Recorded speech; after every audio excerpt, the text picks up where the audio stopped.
Salut à toi, c'est Nomade Moderne et aujourd'hui on se retrouve pour une nouvelle vidéo. On commence la série des vidéos hebdomadaires, donc on va synthétiser et résumer toute l'actualité qui s'est passée il y a une semaine ou deux. Et bien pour faire cette vidéo, je serai accompagné de Emma. Allez, c'est parti. Bonjour à tous, donc pour commencer à résumer l'actualité, on va revenir dans un premier temps aux suites de l'attentat terroriste qui est survenu à Gaziantep. C'est une ville commerçante du sud de la Turquie qui est assez proche de la frontière syrienne. Donc cet attentat il est parvenu dans la nuit du 20 août. Le bilan il est aujourd'hui de 51 morts en comptant l'auteur, ainsi que 94 blessés lors de cette attaque perpétrée lors d'un mariage kurde par un kamikaze qui était âgé de seulement 12 à 14 ans selon les autorités turques. À la suite de ces nombreux attentats et face à la menace terroriste grandissante en Europe, l'Allemagne a décidé de lancer un nouveau programme de protection civile. Il consiste à demander à tous les habitants de faire des réserves d'eau et de nourriture suffisantes pour tenir 10 jours. Cette décision, elle fait face à de nombreuses critiques qui dénoncent une alimentation de la peur dans le pays. On note aussi que le climat terroriste n'a pas échappé à la France puisque les nombreux attentats survenus dans notre pays et aux alentours de notre capitale n'ont pas trop donné envie aux touristes de se rendre dans cette région. En effet, les autorités ont noté une baisse de moins 6,4% de touristes sur 6 mois, ce qui correspond à une perte d'1 million de touristes environ. C'est une des nombreuses conséquences du terrorisme en France, et la France qui est en période de crise économique, franchement, on se passerait bien de ça. Pour la rubrique politique, ça a été plutôt chargé cette semaine, notamment en annonce, mais aussi en retour, pour le moins officiel. Puisque Sarkozy a bien évidemment cette semaine officialisé son retour et sa candidature à la présidentielle 2017. Mais c'est les électeurs de gauche qui sont plutôt contents puisqu'ils ont enfin un espoir de victoire pour 2017.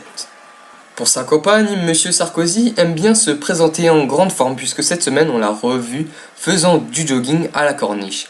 Il a également paru un nouveau livre qui s'intitule Tout pour la France, mais les débuts sont quelque peu chaotiques puisque le site internet de son livre renvoie à un site de vente de nains de jardin plus moches les uns que les autres.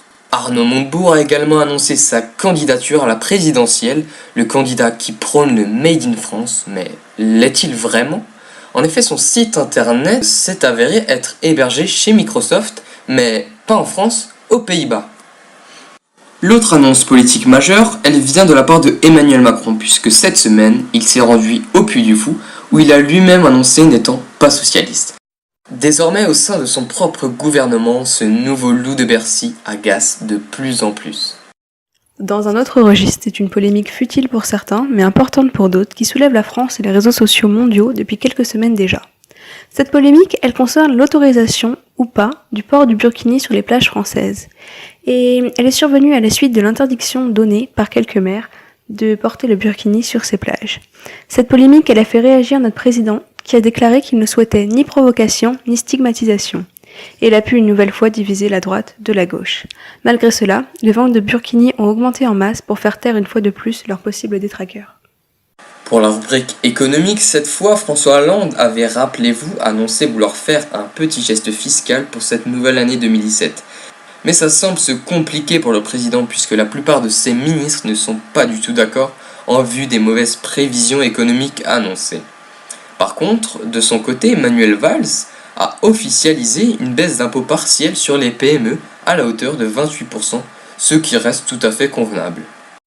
Pour clôturer cette vidéo hebdomadaire des Nomades Modernes, on va parler du bilan et de la fin des Jeux Olympiques qui ont permis de mettre en lumière les résultats de la France. Et ces résultats, ils sont très positifs pour cette année. En effet, nous avons battu un record dans le nombre de médailles ramenées, avec malheureusement quelques déceptions, notamment du côté de la natation française et ainsi qu'au saut à la perche avec Renaud Lavillenie. Cela reste de très bons jeux pour notre pays, ainsi que pour la Russie qui a aussi fait de très bons jeux. Mais ne l'oublions pas, la Russie, si elle est peut-être 4e aux Jeux Olympiques, elle n'en demeure pas moins 148e au classement de la liberté de la presse. Et voilà, c'est tout pour cette vidéo. N'hésitez pas à laisser des commentaires, à débattre, réagir, donner votre avis. On a hâte de vous lire et de voir ce que vous avez pensé de notre première vidéo. On espère vous voir à très vite sur la chaîne Les Nomades Modernes. À bientôt!